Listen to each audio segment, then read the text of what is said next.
प्रदेश की जनता ने बंगाल चुनाव के बाद देखा, जैसे हरियाणा में हाफ, झारखंड में साफ, महाराष्ट्र में सुपरा साफ और दिल्ली में बाप रे बाप, बंगाल में इनका हुआ था मुंडन साफ, उत्तर प्रदेश में होगा इनका मुंडी साफ।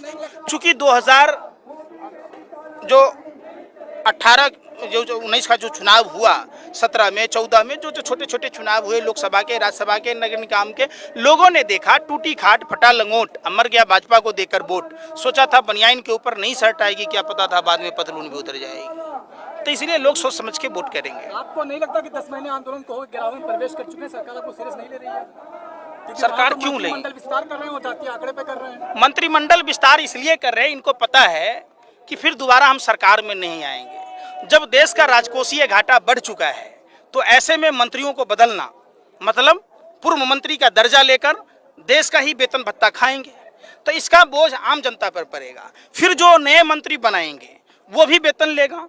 इसके बजाय मोदी जी को चाहिए मंत्रिमंडल में कटौती कर देश की अर्थव्यवस्था को सुधारना, राजकोषीय घाटे को पाटना।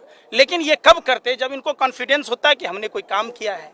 चूंकि इनको पता है कि हम अब सत्ता में आने वाले नहीं हैं, तो कहते भगवान के घर में लूट हुआ, बिल्ली पूंछ लेके भागा, कुत्ता पूंछ लेके भागा, ऐसी वाली बात है। कोई मूंछ लेके भाग रहा, कोई पूंछ लेके भाग रहा। तो भाजपा के तमाम नेता देश लूटने में लगे। कल उत्तर प्रदेश में मंत्रिमंडल का विस्तार किया गया, जिसमें जातीय आंकड़े को दुरुस्त करने की कोशिश की गई, तो क्या किसान या विकास कोई मुद्दा नहीं? 4.5 साल से जब कुछ नहीं हो पाया उत्तर प्रदेश में, तो 4.5 महीने में क्या होगा? तो क्या विकास कोई मुद्दा या किसान आंदोलन कोई मुद्दा नहीं है? भाजपा की दुरुस्त करने की कोशिश की जा रही है। समझिए, भाजपा की नज़र में नफरत ही सब कुछ है। ये नफरत के सौदागर हैं, महानीच प्रधानमंत्री हैं, और इनकी पार्टी के लोग भी महानीच थे। देश जब आज़ादी की लड़ाई लड़ रहा था, देश के महान क्रांतिकारियों ने कहा कि ये देश के लिए खतरनाक हैं। आज रियल में हम लोग बदनसीब हैं जो ऐसे कुकर्मी लोगों को देश की बागडोर दे दिया, जो देश को आज़ाद नहीं होने देना चाह रहे थे। समझिए, आज इसलिए देश को गुलाम बनाया। कौन लोग हैं? विश्व की तीसरी महाशक्ति भारत थी।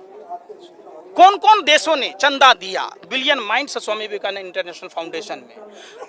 जिस स्वामी विवेकानंद इंटरनेशनल फाउंडेशन के फाउंडर मेंबर अजीत डोभाल हैं, उनके बेटे का धंधा पाकिस्तान से चलता है। क्या?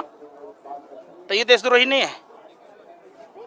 समझिए, देश को एक अंधकार में रखा जा रहा है, पूरी देश को माइंड सेट किया जा रहा है भारत पाकिस्तान हिंदू मुसलमान में, जाति के नाम पर अगरों को पिछड़ों से, दलितों से लड़ाया जा रहा है ताकि देश बेचने में सहूलियत हो। अगर कोई राष्ट्रीय संपत्ति देश की किसी जनता से थोड़ा सा नुकसान हो जाए, फट जाए, टूट जाए, तो उस पर जुर्माना होता है। तो क्या देश बेचने वाले पर जुर्माना नहीं होना चाहिए? कहाँ है कानून की वो इतनी मोटी मोटी किताबें पढ़ने वाले लोग? आप कैसे बेच सकते हैं देश की संपत्तियों को? और जब देश की संपत्ति घाटे का सौदा है तो कोई औद्योगिक घराना क्यों खरीदेगा?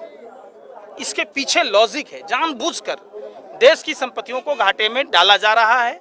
और उसमें आप देखिएगा, आरटीआई से खुलासा हुआ है, स्वतंत्र डायरेक्टर संदीप पात्रा जैसे लोगों को बनाया जाता है, 27 लाख रुपए का पैकेज दिया जाता है, और भी खर्चे हैं।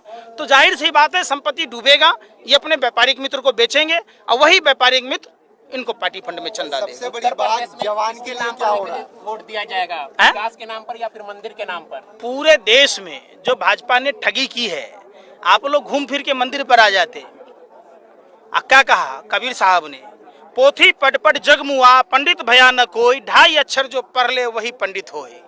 मंदिर, मस्जिद, गुरुद्वारा, चर्च, बौद्ध मंदिर, कोई भी चीज ये नहीं सिखाता है नफरत फैलाना, हिंसा करना। सभी लोग यही सिखाते हैं कि भूखे को खाना खिलाओ, प्यासे को पानी पिलाओ। भारत भूखमरी जैसी महामारी से जूझ रहा है। आप सोच सकते हैं, जिस उत्तर प्रदेश की 25 करोड़ आबादी में से 18 करोड़ लोग